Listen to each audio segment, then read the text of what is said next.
Rancangan Undang-Undang KUHP merupakan RUU yang saat ini tengah dibahas dan disusun oleh pemerintah bersama dengan DPR RI, pemirsa. Seperti yang kita ketahui bahwa RUU KUHP ini yang saat ini kita punya masih merupakan warisan dari zaman kolonial.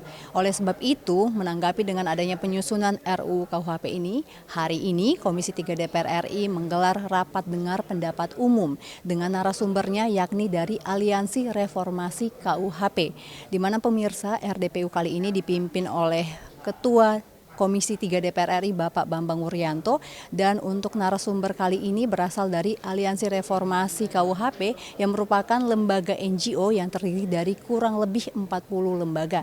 Namun yang hadir pada RDPU kali ini merupakan terdiri dari 15 lembaga. Dan pemirsa, banyak sekali yang tadi dibahas tentunya pada RDPU kali ini, membahas terkait dengan bagaimana aspirasi dan juga masukan dari setiap narasumber dan juga mitra Komisi 3 terkait dengan penyusunan RUU KUHP ini. Di mana pemirsa diantaranya tadi ada membahas mengenai living law atau mengenai hukum adat dan juga terkait dengan pidana mati, di mana tadi disebutkan ada aspirasi bahwa jika pidana mati ini harus disertai dengan masa percobaan selama 10 tahun. Selain itu pemirsa, ada juga tadi masukan terkait dengan pidana denda dan juga perampasan aset.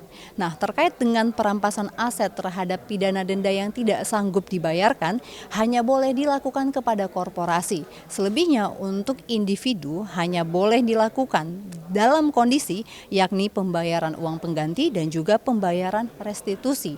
Selain itu pemirsa, banyak sekali masukan juga dalam penyusunan RUU KUHP ini terkait dengan penyebaran berita bohong atau hoax, juga penyerangan harkat dan martabat Presiden dan Wapres maupun agenda lainnya dan dibahas dalam RDPU kali ini. Pemirsa, meski tadi banyak sekali, tadi juga Bambang Wuryanto selaku Ketua Pimpinan Komisi 3 dan juga pimpinan sidang kali ini juga menyatakan bahwa banyak masukan yang sudah dibahas dan juga dihimpun oleh Komisi 3 DPR RI dan nantinya juga akan dibawa ke dalam rapat dengan pemerintah. Tentu kita ketahui bahwa pembahasan terkait hukum dan juga pasal-pasalnya di dalam KUHP ini merupakan hal yang kompleks dan terbuka. Pasti akan terjadi perubahan mengikuti perkembangan zaman dan juga tentunya kita berharap bahwa KUHP yang akan dibentuk dan disahkan di Indonesia sesuai dengan perkembangan politik, hukum, dan kondisi Indonesia saat ini. Kita tahu bahwa lebih dari setengah abad dan juga 7 pemerintahan di Indonesia membahas terkait dengan KUHP ini.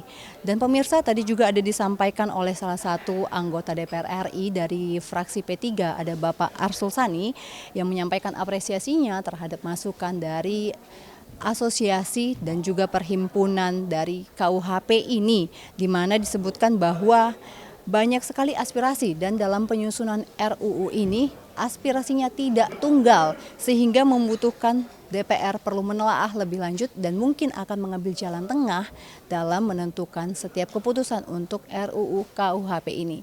Pemirsa, tentu kita berharap bahwa pembahasan ini bisa dibawa oleh DPR RI kepada pemerintah dan bisa menghasilkan KUHP dan juga Kitab Pidana Indonesia yang terbaik untuk Indonesia. Saya Elisa Purba bersama rekan kerja melaporkan langsung untuk TVR Parlemen. Kembali ke studio.